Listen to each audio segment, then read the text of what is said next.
अस्सलाम वालेकुम नाज़रीन, welcome back to my YouTube channel. दोस्तों आज हम बात करेंगे उभरती हुई पाकिस्तानी अदाकारा नाज़िया ज़ैनब की, जो इन दोनों ड्रामा जमा तकसीम में सिद्रा के किरदार से सबकी तवज्जो हासिल कर रही हैं। नाज़िया ज़ैनब ना सिर्फ एक बासलाहियत अदाकारा हैं, बल्कि वो अभी 9वीं जमात की तालिबा भी हैं।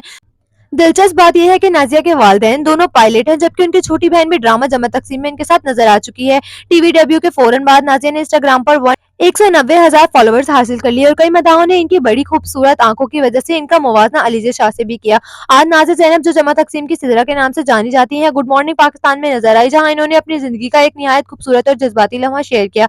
नाज़िया ने बताया कि जमा तकसीम के सेट पर इनकी पहली मुलाकात मावरा हुसैन से हुई, जो इनके लिए किसी ख्वाब से कम नहीं थी।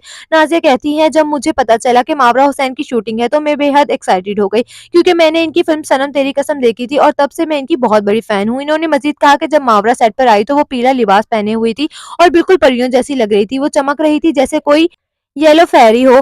मैंने इन्हें मुस्कुराकर देखा और इन्होंने भी मुझे मुस्कुराकर जवाब दिया। वो लम्हा मेरे लिए नाकाबिले यकीन था। नाज़िया ने खुशी से अपनी वालदा को बताया, मामा मावरा हुसैन ने मुझे देखकर मुस्कुरा दिया। दोस्तों, नाज़िया ज़ैनब मुस्तकबिल में तालीम के साथ-साथ अदाकारी को भी जारी रखना चाहती हैं और इनका ये जज़्बा वाक़ई काबिले तारीफ़ है। आप नाज़िया ज़ैनब के बारे में क्या राय रखते हैं? कमेंट्स में अपनी राय ज़रूर दें।